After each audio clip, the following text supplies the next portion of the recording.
Hello आप सभी दोस्तों का आपके अपने अध्ययन क्लासेस में एक और बार स्वागत है। तो पिछले वीडियो में देख के पता ही चल गया होगा कि अब हम लोग चैप्टर 6 भी कंप्लीट कर लें, तो ठीक ठाक पेस से अपना सिलेबस चल रहा है। तो चैप्टर 4 भी कंप्लीट हो गया, 5 भी कंप्लीट हो गया, 6 भी कंप्लीट हो गया। हम लोग एक्सरसाइज का न्यूमेरिकल, फिर एग्जाम्पल्स का न्यूमेरिकल, ये सब कंप्लीट करते हुए चल रहा है। तो चैप्टर 6 में हम लोग क्या देखे थे? हम लोग देखे थे इलेक्ट्रोमैग्नेटिक इंडक्शन। मतलब सिंपल अगर बात कर ले, इलेक्ट्रोमैग्नेटिक इंडक्शन में क्या देखे थे हम लोग? इलेक्ट्रिक का जनरेशन देखे थे, रिलेटिव मोशन किसके बीच में, कॉइल या फिर मैग्नेट के बीच में। जैसे क्या हो गया कि अगर एक कॉइल है अपने पास, कंडक्टिंग कॉइल है, और ये अपने पास मैग्नेट है, अगर इन दोनों में से किसी एक का मोशन करा या रिलेटिव, मतलब एक के रिस्पेक्ट में दूसरा मूव करा, जैसे मान लो इसको हम मैग्नेट को मूव करा रही है, उसका नॉर्थ पोल हो गया, ये साउथ पोल हो गया, ये उसका मैग्नेटिक फील्ड लाइंस हो गया। तो जैसे ये मैग्नेटिक फील्ड लाइंस को हम मूव करा, मतलब आगे की तरफ ले आएंगे, तो ये मैग्नेटिक फील्ड लाइंस इस कॉइल से पार करेगा। तो हम लोग क्या देखे थे कि अगर जो फ्लक्स है, फ्लक्स में चेंज आता है तो किस लिए डिपेंड करता है? करंट पे। मतलब जैसे जैसे फ्लक्स में चेंज आएगा, करंट इंड्यूस्ड होगा। तो जैसे जैसे ये मैग्नेटिक फील्ड लाइन है, जैसे मान लो अभी हम बात करें कि मैग्नेटिक फील्ड लाइन इस लूप से दूर है, इस कॉइल से दूर है, तो कोई फ्लक्स में चेंज नहीं है, या फिर मोशन नहीं हो रहा तो कोई फ्लक्स में चेंज नहीं है, तो जिसकी वजह से कोई करंट नहीं आएगा। लेकिन जैसे जैसे हम इसको आगे ले आएंगे तो ये मैग्नेटिक फील्ड लाइन कॉइल से पार करेगा, और मोशन हो रहा है, और मोशन होने की वजह से कहीं ना कहीं करंट आएगा। और करंट आने से ये भी पता है कि जितना ज़्यादा अपने पास मैग्नेटिक फील्ड लाइन रहेगा उतना ज़्यादा करंट रहेगा। तो हम इसको आगे लेके जाएंगे तो जब मैक्सिमम मैग्नेटिक फील्ड लाइन से इससे पार करेगा उतना मैक्सिमम करंट होगा। फिर अगर हम इसको पीछे ले आए, मैग्नेट को अगर पीछे लेके आए, तो फिर से मैग्नेटिक फील्ड लाइन्स कम होता जाएगा, जिसकी वजह से करंट का इंटेंसिटी भी कम होता जाएगा। तो यहाँ से ये हम सोच सकते हैं, ऐसा पता लगा सकते हैं कि इस कॉइल में जो भी करंट आ रहा होगा, जैसे गैल्वेनोमीटर हम लोग लगाए थे, इस कॉइल में जो भी करंट आ रहा होगा, एक फिक्स अमाउंट ऑफ करंट नहीं होगा। एक बार वो बढ़ रहा होगा, एक बार घट रहा होगा, उसका डायरेक्शन भी चेंज हो रहा होगा। जैसे देखो, जब इसको हम लेके जा रहे होंगे, यहाँ नॉर्थ पोल है, तो ये मालूम है लेंज लॉ के अपोजिट, तो यहाँ पे भी नॉर्थ पोल बनेगा, करंट का डायरेक्शन ही है। जब हम इसको वापस लेके जाएंगे तो नॉर्थ पोल है, तो फिर उस समय इसका डायरेक्शन क्या हो जाएगा? South pole. मतलब एक ही टाइम में, एक बार मैग्नेट को अगर आगे लेके जाएंगे तो क्लॉकवाइज एंटी क्लॉकवाइज, एक ही समय पे, मतलब एक ही साइकिल में, अगर मैग्नेट का हम देखें आगे लेके गए पीछे लेके गए, तो उसी एक साइकिल में यहाँ पे करंट का डायरेक्शन एक बार क्लॉकवाइज एक बार एंटी क्लॉकवाइज हो जा रहा है। मतलब उसी समय करंट का डायरेक्शन भी चेंज हो रहा है। तो यहाँ से क्या पता चला कि जो भी करंट इंड्यूस्ड हो रहा है कॉइल में, मतलब इस रिलेटिव मोशन के वजह से, वो एक ऐसा करंट है जो अपना वैल्यू, मतलब मैग्नीट्यूड भी चेंज कर रहा है, साथ साथ डायरेक्शन भी चेंज कर रहा है। तो जब इस टाइप का करंट अपने को देखने को मिलता है, तो इस टाइप के करंट को हम लोग बोलते हैं अल्टरनेटिंग करंट। अब हम लोग जो भी करंट प्रोड्यूस कर रहे हैं उसमें मैक्सिमम करंट अल्टरनेटिंग करंट होता है, फिर उसको हम लोग चेंज करते हैं डायरेक्ट करंट में।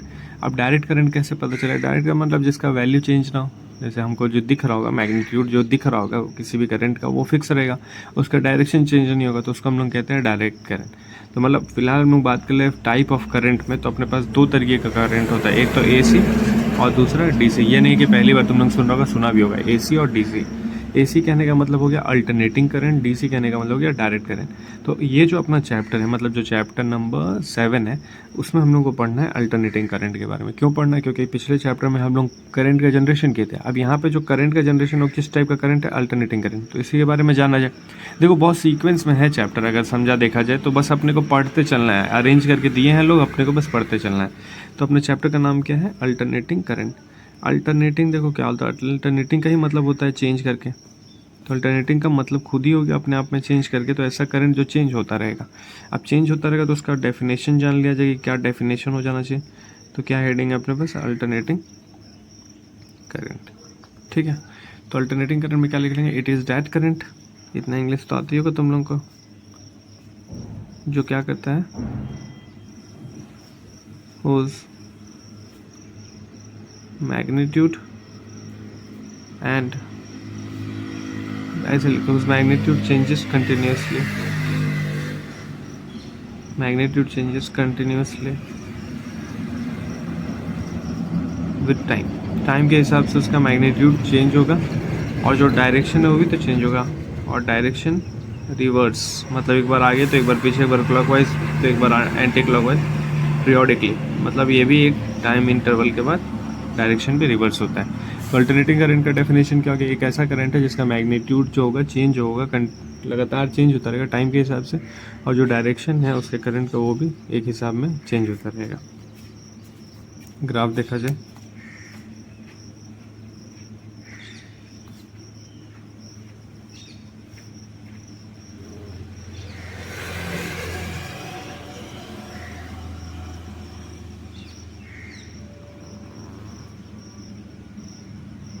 ये हो गया पहला ग्राफ, ये हो गया दूसरा ग्राफ। अब देखो हुआ क्या है कि जैसे ये हो गया करंट और ये हो गया अपने पास टाइम, ये हो गया करंट, ये हो गया टाइम। अब इसके लिए हम लोग ग्राफ बना रहे हैं, तो ग्राफ बना रहे जैसे मान लो ये एक साइकिल है, कंप्लीट साइकिल है। इस कंप्लीट साइकिल के लिए देखेंगे तो हम लोग इस कंप्लीट साइकिल में मतलब करंट को एक साइकिल कंप्लीट करने में कितना टाइम लगा, कैपिटल टी टाइम। तो यहाँ कितना टाइम लगेगा, आधा टाइम t/2। यहाँ कितना टाइम लगेगा 3t/4। यहाँ कितना टाइम लगेगा t/4।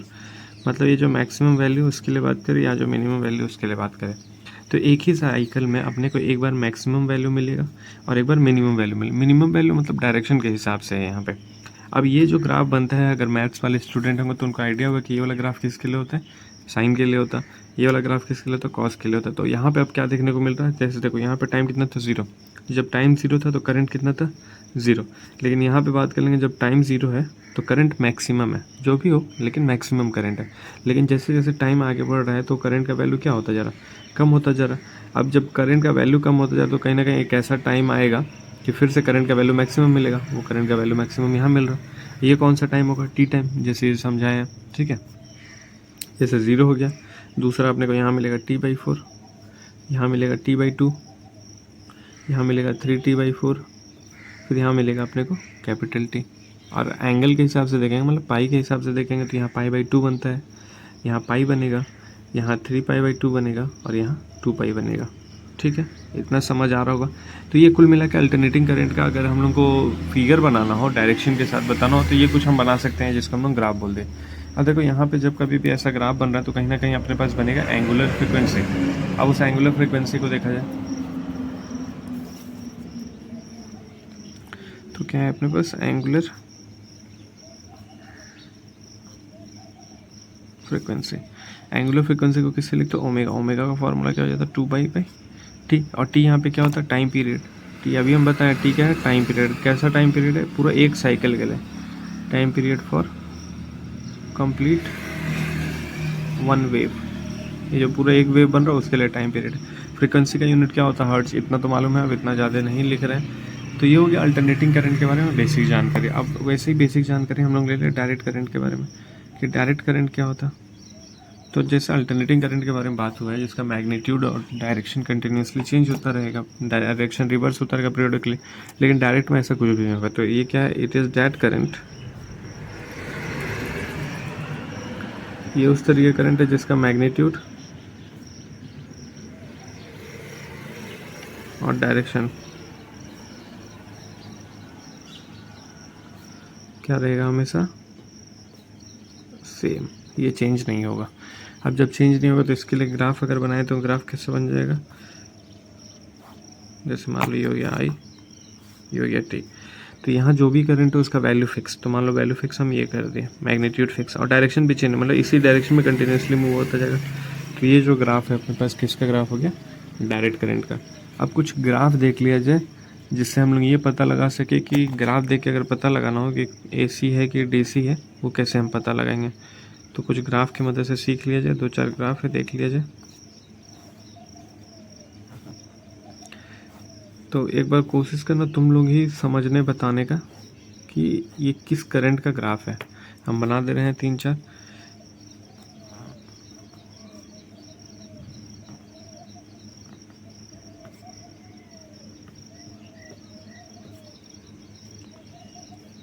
देखो ठीक है, अब यहाँ पे ग्राफ समझो क्या क्या किस चीज़ का ग्राफ है। तो वही करंट और टाइम यहाँ पे। लेकिन देखो यहाँ पे क्या हो रहा है, मैग्नीट्यूड चेंज हो रहा, मैग्नीट्यूड में चेंज हो रहा, साथ साथ डायरेक्शन भी तो चेंज हो गया। यही तो है डायरेक्शन का चेंज। तो जब मैग्नीट्यूड और डायरेक्शन दोनों चेंज हो जाए तो वो क्या है अपने पास, प्योर AC है ये। अब यहाँ पे देखो क्या हो रहा, मैग्नीट्यूड में चेंज आ रहा लेकिन डायरेक्शन में चेंज है क्या, एक केवल एक ही तरफ है। तो डायरेक्शन में कोई चेंज नहीं है, मैग्नीट्यूड में चेंज है जिसकी वजह से क्या हो गया AC, डायरेक्शन में चेंज नहीं है जिसकी वजह से क्या हो गया DC। तो ये कैसा करंट है, AC और DC दोनों का मिक्स है ये। सेम कहानी यहाँ देखो, मैग्नीट्यूड में फिर से चेंज है लेकिन डायरेक्शन में फिर से चेंज नहीं है। तो ये भी किस तरीके का करंट हो गया, AC और DC, जहाँ मैग्नीट्यूड और डायरेक्शन दोनों को देखना है। सेम कहानी यहाँ तो कोई चेंज ही देखने को नहीं मिल रहा। तो ये प्योर क्या है अपने पास, प्योर DC। उम्मीद करेंगे समझ आएगा। अगर डायरेक्शन और मैग्नीट्यूड दोनों चेंज होगा तो वो हो जाएगा अपने पास AC। केवल एक कोई चेंज होगा तो मिक्स हो जाएगा, केवल एक कोई चेंज होगा तो मिक्स हो जाएगा। अगर कुछ भी चेंज ना हो, ना मैग्नीट्यूड ना डायरेक्शन, तो इसको हम लोग बोल देंगे DC। उम्मीद करते हैं इतना समझ आएगा, इसमें कोई दिक्कत नहीं होगा। अब इसके बाद हम लोग देख लें कि अपने को पता चल गया कि अल्टरनेटिंग करंट क्या होता है, डायरेक्ट करंट क्या होता है। लेकिन जैसे हम लोग करंट को डिनोट करते हैं आई से, तो वो तो आई होता है, लेकिन यहाँ पे जो करंट होगा उसका तो वैल्यू चेंज हो रहा है। तो इसके लिए इक्वेशन क्या हो जाएगा, मतलब अगर हमको अल्टरनेटिंग करंट के लिए इक्वेशन जानना हो तो वो क्या हो जाएगा। तो अगला अपना हेडिंग है इक्वेशन ऑफ अल्टरनेटिंग करंट। मतलब किस इक्वेशन को देख के हम बोलेंगे कि हाँ इसमें अल्टरनेटिंग करंट है, या किस वैल्यू को देख के हम बोलेंगे कि हाँ ये अल्टरनेटिंग करंट का वैल्यू है। थोड़ा सा एडजस्टमेंट उसके बाद करते हैं। तो सबसे पहले ग्राफ हम बना लें। जो ग्राफ है अपने पास जनरल एक अल्टरनेटिंग करंट का ग्राफ, तो एक साइकिल के लिए ग्राफ बनाएंगे, कुछ ऐसा बनेगा एक साइकिल के लिए। ये होता है आई अपने पास, ये होता है टी, बाकी सब अपने को मालूम ही है। टाइम पीरियड कहाँ पे हाफ है, कहाँ पे फुल है, मतलब ये T/2 होगा, यहाँ पे कैपिटल T होगा, ये तो मालूम है, लिख नहीं रहे, लेकिन ग्राफ ये हो गया। और ग्राफ ये हो गया, तो ये जो मैक्सिमम वैल्यू है अपने पास, हाईएस्ट मैग्नीट्यूड है, इसको हम डिनोट कर देंगे आई नॉट से। ये जो मैक्सिमम वैल्यू है इसको हम डिनोट कर देंगे आई नॉट से। अब जब आई नॉट से डिनोट करेंगे तो देखो ये हो गया आई का वैल्यू लिख रहे हैं हम लोग करंट का, अल्टरनेटिंग करंट का आई, वो क्या हो जाएगा सबसे पहले तो आई नॉट। लेकिन ये आई नॉट तो मैक्सिमम वैल्यू है, और ये ग्राफ किसका बना है, मैथ्स वाले स्टूडेंट समझ होंगे ये ग्राफ किसका है, साइन थीटा का। लेकिन यहाँ पे हम लोग लिखेंगे ये जो ग्राफ बन रहा है वो किसके लिए बन रहा है, साइन ओमेगा टी के लिए। ओमेगा क्या है यहाँ पे अपने पास, ओमेगा है एंगुलर फ्रीक्वेंसी, आई नॉट क्या अपने पास, आई नॉट है मैक्सिमम करंट। तो I naught is maximum value of, लिख देते हैं क्या क्या है अपने पास, I naught is maximum value of current, ठीक है। या फिर हम ऐसा क्या लिखे, एम्पलीट्यूड भी बोल सकते हैं मैक्सिमम, जब ग्राफ बन रहा है तो इसका एम्पलीट्यूड भी बोलेंगे मैक्सिमम वैल्यू ऑफ करंट, या फिर हाईएस्ट एम्पलीट्यूड, एम्पलीट्यूड मतलब मैक्सिमम डिस्टेंस ही होता है। ओमेगा क्या है अपने पास, ओमेगा को हम लोग बोलेंगे एंगुलर फ्रीक्वेंसी, जिसका फार्मूला क्या होता है, ओमेगा का फार्मूला होता है 2π/कैपिटल टी। टी क्या है, टी है कैपिटल टी जो है वो है टाइम पीरियड, ठीक है। अगर स्मॉल टी यहाँ बात करेंगे तो स्मॉल टी क्या है, स्मॉल टी है गिवन टाइम, मतलब पर्टिकुलर किसी टाइम के लिए बात होगा तो स्मॉल टी, पूरे एक टाइम पीरियड के लिए बात होगा तो कैपिटल टी। ओमेगा क्या हो गया 2π/t, ओमेगा एंगुलर फ्रीक्वेंसी तो I naught maximum value of current, या हाईएस्ट मतलब एम्पलीट्यूड है। तो उम्मीद करेंगे ये सब समझ आ गया। लेकिन हम लोग जब AC बना मतलब डेफिनेशन देखे थे तो दो ग्राफ लिए थे, एक ग्राफ तो ये था जो साइन वाला था, एक ग्राफ और था जो कॉस वाला था।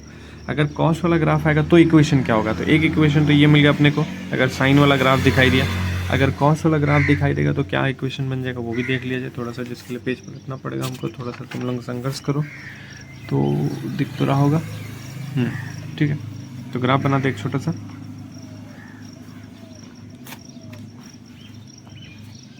एक मिनट बस हो गया, एडजस्टमेंट थोड़ा सा बस। तो अगर कॉस का ग्राफ बनाएंगे तो कुछ ऐसा बनेगा, ये हो गया। अब यहाँ पे वैल्यू लिखना हो तो वही हो जाएगा, अगर साइन से रिलेट करते हुए लिखेंगे हम इसको तो I is equals to I naught sine omega t, लेकिन कितने का एंगल का डिफरेंस होता है कॉस में और साइन में, तो 90 डिग्री का डिफरेंस होता है, इसलिए साथ में एंगल कितना जुड़ गया अपने पास 90 डिग्री। साइन ही थीटा है लेकिन एंगल कितना जुड़ गया 90 डिग्री। अब जब इसको हम लोग चेंज करेंगे तो ये हो जाएगा आई नॉट कॉस ओमेगा टी। ये चीज़ हम लोग डायरेक्ट भी लिख सकते थे, डायरेक्ट कैसे, ग्राफ देख के, कि जैसे पिछले वाले में हम लोग लिखा I is equals to I naught sine omega t graph को देख के, वैसे यहाँ पे लिख देते I is equals to I naught cos omega t graph को देख के। और आई नॉट क्या है, ये जो मैक्सिमम वैल्यू है, मैक्सिमम एम्पलीट्यूड है, उसी को हम लोग बोलते हैं आई नॉट। अब जैसे देखो, अब धीरे धीरे करके बातों को समझना है। सबसे पहले हम लोग करंट का डेफिनेशन देखें अल्टरनेटिंग डीसी, उसके बाद हम लोग एक वैल्यू जानना चाहिए, मतलब एक इक्वेशन, किस इक्वेशन को देख के हम लोग बोलेंगे कि हाँ इसमें अल्टरनेटिंग करंट है। तो ऐसा कुछ इक्वेशन दिखाई देगा तो हम लोग बोलेंगे कि इसमें अल्टरनेटिंग करंट है। लेकिन ये जो अल्टरनेटिंग करंट है इसका वैल्यू तो चेंज होता रह रहा है कंटिन्यूसली, मैग्नीट्यूड तो चेंज होता रह रहा है। तो एक पर्टिकुलर किस वैल्यू को देख के हम लोग बोलेंगे कि हाँ इस एक साइकिल में इतना करंट है। तो जब अपने को जानना हो कि भाई किसी एक साइकिल में कितना करंट है, उसको हम लोग बोलते हैं मीन वैल्यू। जैसे मान लो होता है क्या है कि बोर्ड का रिजल्ट निकला, जैसे कहा जाता है ना स्कूल में किसी क्लास का रिजल्ट निकला, जैसे मान लो 10th ही का हम बोलते हैं, 10th 12th का रिजल्ट निकला, तो बोला जाता है ना इस बार स्कूल में एवरेज इतना रिजल्ट बना है। तो स्कूल का इतना रिजल्ट बनने का मतलब क्या है, किसी एक बच्चे का रिजल्ट थोड़ी बताया जा रहा। जैसे अगर क्लास में 60 बच्चे हैं, उन 60 बच्चों का रिजल्ट अगर देखा है तो वेरी करेगा। हमको उस पूरे क्लास का बताना है कि उस क्लास का रिजल्ट क्या हुआ, तो हम लोग निकालते हैं एवरेज। वही बात यहाँ पे भी है, ये जो वैल्यू है कंटिन्यूसली चेंज हो रहा है, किसी का ज़्यादा किसी का कम है, हमको निकालना एक वैल्यू। तो जब किसी एक वैल्यू को निकालना रहता है तो हम लोग निकालते हैं मीन वैल्यू। तो अब हम लोग क्या निकालेंगे, मीन वैल्यू ऑफ AC, क्योंकि हमको एक वैल्यू चाहिए पूरे साइकिल के लिए। तो हम लोग निकालेंगे mean value of alternating current. अब देखा जाए मीन वैल्यू अल्टरनेटिंग करंट का कितना आता है, तो पहले डेफिनेशन लिख लें, क्या है, इट इज़ द वैल्यू, और एक किसका वैल्यू है, डीसी का, मतलब इसको हम किससे कंपेयर करेंगे, डीसी के, क्योंकि देखो डीसी का क्या है, डीसी चेंज नहीं होता है, डीसी का वैल्यू हमेशा फिक्स है। तो हम एसी में भी एक ऐसा वैल्यू निकालना चाह रहे हैं कि जो डीसी का वैल्यू है पर्टिकुलर किसी टाइम के लिए, वही वैल्यू एसी का भी हो पर्टिकुलर किसी टाइम के लिए। तो इसीलिए हम किससे कंपेयर करेंगे इसको, डीसी से। तो it is that value of DC that it is that value of AC ना गिव द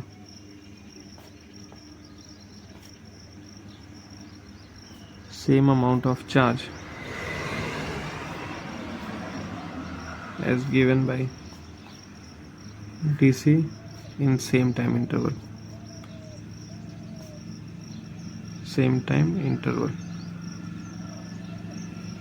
ठीक है। तो बात क्या हो गया कि एक एसी का एक ऐसा वैल्यू जो पर्टिकुलर डीसी का वैल्यू किसी टाइम के लिए देखेंगे तो वही सेम वैल्यू अपने को एसी के लिए मिलेगा, तो वो हो जाएगा मीन वैल्यू ऑफ एसी। या फिर हम एक ऐसा बोले कि एक average value of alternating current को ही हम लोग क्या बोलते हैं, मीन वैल्यू ऑफ एसी। लेकिन इसको अगर हम डीसी से कंपेयर करेंगे तो क्या बोलेंगे कि डीसी का जो वैल्यू अपने को पर्टिकुलर किसी टाइम पे मिलेगा, वही वैल्यू अगर एसी का जो मिलेगा अपने को, उसी को हम बोलेंगे मीन वैल्यू ऑफ एसी। अब देखा जाए क्या मिलेगा, तो हर बार अपने पास दो तरीके का साइकिल रहेगा, एक रहेगा फुल साइकिल, एक रहेगा हाफ साइकिल। तो एक बार हम निकालेंगे फुल साइकिल के लिए कि अगर हम लोग फुल साइकिल के लिए जा रहे हैं, ठीक है, तो उस समय मीन वैल्यू क्या होगा। तो फुल साइकिल कहने का मतलब क्या है, कंप्लीट साइकिल। और ये कैसे स्टार्ट होता है, तो जीरो से स्टार्ट होता है। ये अपने पास एक फुल साइकिल ये हो गया। हाफ साइकिल यहाँ तक जाएंगे हम लोग। तो फुल साइकिल जब जा रहे हैं तो उस समय उसका एवरेज क्या होगा। और देखो ग्राफ हम हमेशा साइन वाला लेंगे ताकि समझने करने में आसान हो। तो फुल साइकिल के लिए अगर ले रहे हैं तो अपने पास जो आई है तो उसका वैल्यू क्या हो जाएगा, आई नॉट साइन ओमेगा टी। इसको हम लोग कंपेयर कर रहे हैं डीसी से। डीसी में हम लोग क्या लिखते हैं, I is equals to Q by t लिखते हैं। लेकिन जब स्मॉल अमाउंट ऑफ करंट के लिए बात करेंगे तो क्या लिख देंगे, D Q by d T. ये हो सकता है अपने पास। तो आई के जगह पे हम लोग क्या लिख सकते हैं, दिख रहा है ना, आई के जगह पे हम लोग क्या लिख सकते हैं, ऑन कंपेयरिंग आई के जगह पे लिखेंगे D Q by d T, और इधर अपने पास I naught sine omega T. अपने को चाहिए पूरा फुल वैल्यू के लिए। अब जब D Q by d T तो उसको क्या करना पड़ेगा, इंटीग्रेट करना पड़ेगा। तो ऊपर चलते हैं, इंटीग्रेट करते हैं। तो ऑन इंटीग्रेटिंग, लेकिन इंटीग्रेट करने के लिए थोड़ा सा अरेंजमेंट। तो इंटीग्रेट कर दिया डी क्यू को, इंटीग्रेट कर दिया आई नॉट साइन ओमेगा टी, और डी टी को साथ में इधर भेज दिए। अब जब इंटीग्रेट करें तो लिमिट लगा दें। लिमिट कहाँ से कहाँ तक जाएगा, तो क्यू है तो चार्ज क्या जाएगा, जीरो से क्यू तक। डी क्यू है ना, तो इसका लिमिट हम लोग लगाएंगे जीरो चार्ज से लेके मैक्सिमम चार्ज तक जाएगा। यहाँ पे लिमिट लगाना पड़ेगा टाइम के रेस्पेक्ट में। टाइम हम लोग फुल साइकिल ले रहे हैं तो जीरो से स्टार्ट होकर कहाँ तक जा रहा है, टी टाइम तक जा रहा है। अब इंटीग्रेट करेंगे तो ये तो मिल जाएगा क्यू। इसको इंटीग्रेट करेंगे तो आई नॉट बाहर, integration of sine theta. Integration of sine theta होता है माइनस ऑफ कॉस थीटा, लेकिन यह है कुछ कॉस साइन ए एक्स टाइप है ये।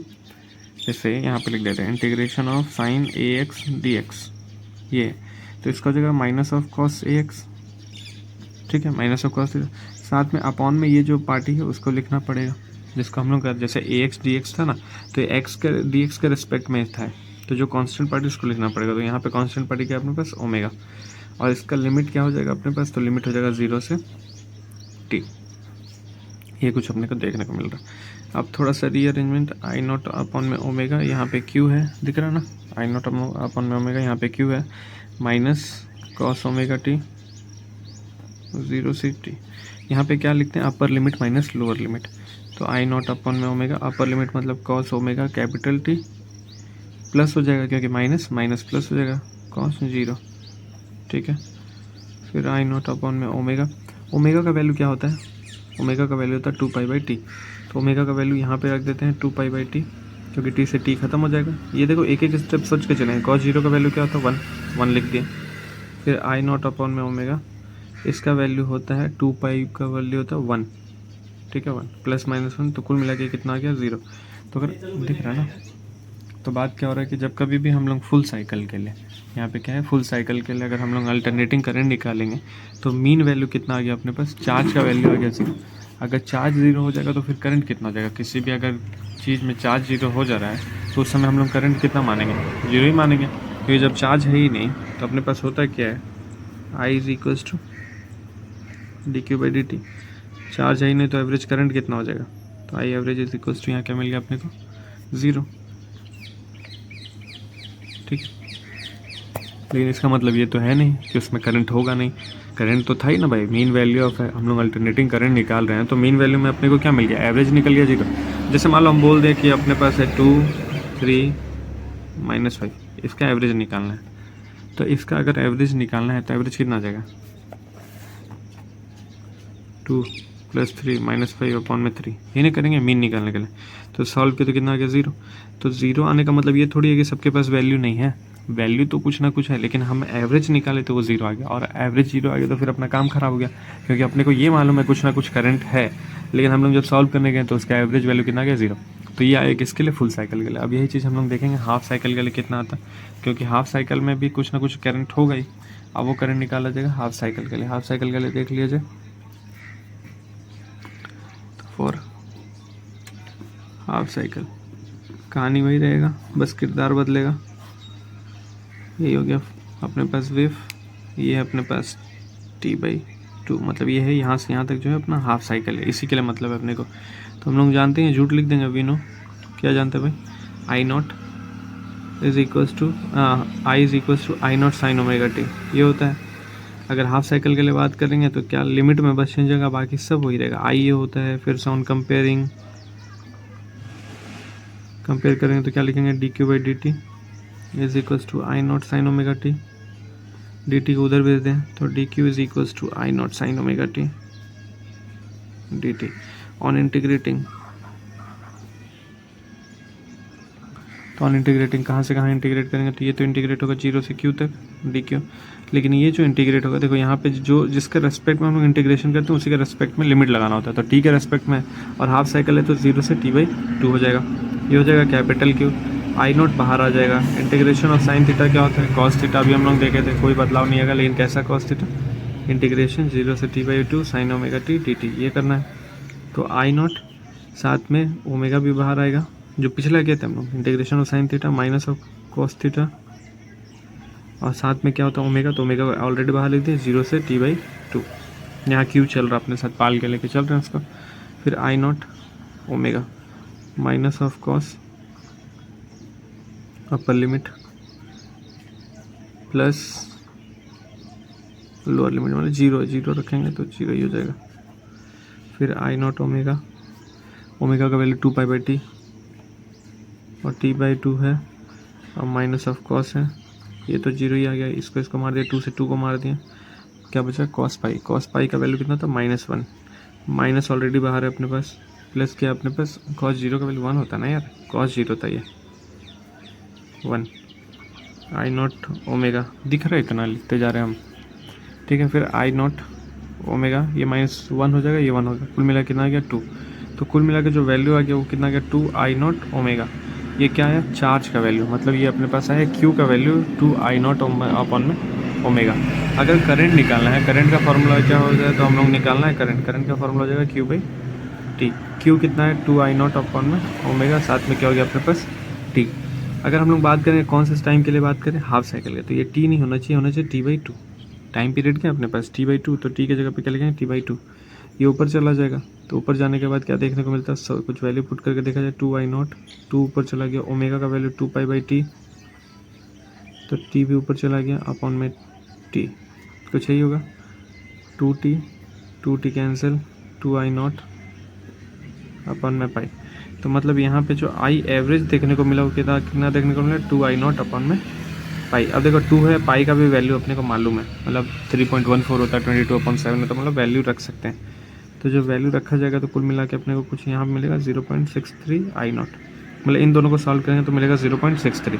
कुल मिला के बाद ये क्यों सॉल्व करें वो देखो, यहाँ पे अपने पास एवरेज करंट जो आया है हाफ साइकिल के लिए वो इतना आया है मैक्सिमम करंट का, मतलब अगर रेशियो निकालना चाहे आई एवरेज अपॉन में I0, तो ये हो गया 0.63 मतलब 63, और ये कितना 100। तो मतलब क्या हो गया कि अगर मैक्सिमम करंट अपने पास 100 है तो हाफ साइकिल के लिए जो एवरेज वैल्यू कितना है 6.3, और वही हाफ साइकिल फुल क्या बोल रहे हैं फुल साइकिल के लिए एवरेज वैल्यू कितना है 0। तो यही बात होगी अपने पास।